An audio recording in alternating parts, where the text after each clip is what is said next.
هم کامنتار رو هم پلیا رو هم همه جا رو شیر کردن و یکی زده یه سوال از کیت دارم، بین این دوتا کدوم بهت پیام بده زنگ بزنه، سپهر یا پیشرو؟ سپهر خلصه یا پیشرو؟ ببین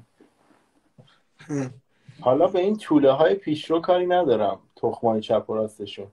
من خودم با رضا مستقیما صحبت کردم اون موقع هم که تهران بودم، زیر پل صدخندان دیدمش، چند تا جا دیگه هم دیدمش، مطمئنا راجع به منم میدونه اگه هم در ارتباط نباشیم الان. اونا هم فکر نکنید ارتباط خیلی مستقیمی با رضا دارن. رضا تخمشون رو حساب نمیکنه اونا رو. اونا فقط ورس داشتن تو آلبوم.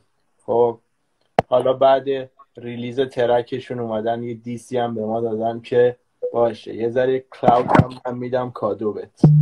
You know what I'm saying؟ یه ذره کلاود هم ما میدیم کادو بت. کلاود درجه یک مارکت از طرف جیل فارسی تقدیم به شما تخمای چپ و راست رضا پیشرو که رضا تخمشون هم حسابتون نمیکنه. حالا با اینا یو کاری یو ندارم. یو یو یو یو من الان میرم پایین، حواست به ریکوست باشه، الان میام بالا گوشیمو درست کنم بذارم. ولی برگردیم به سوال که گفت که سپر خلصه بهت زنگ بزنه پشمات میریزه یا رضا پیشرو؟ بستگی داره.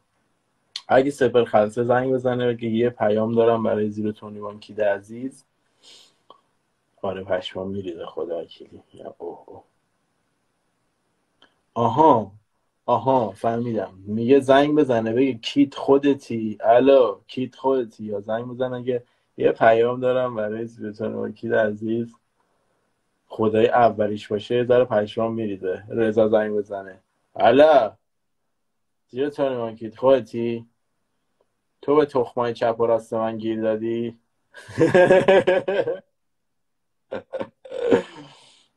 They do anything for clout. باریکلا، آفرینه جوان باهوش. They do anything for clout.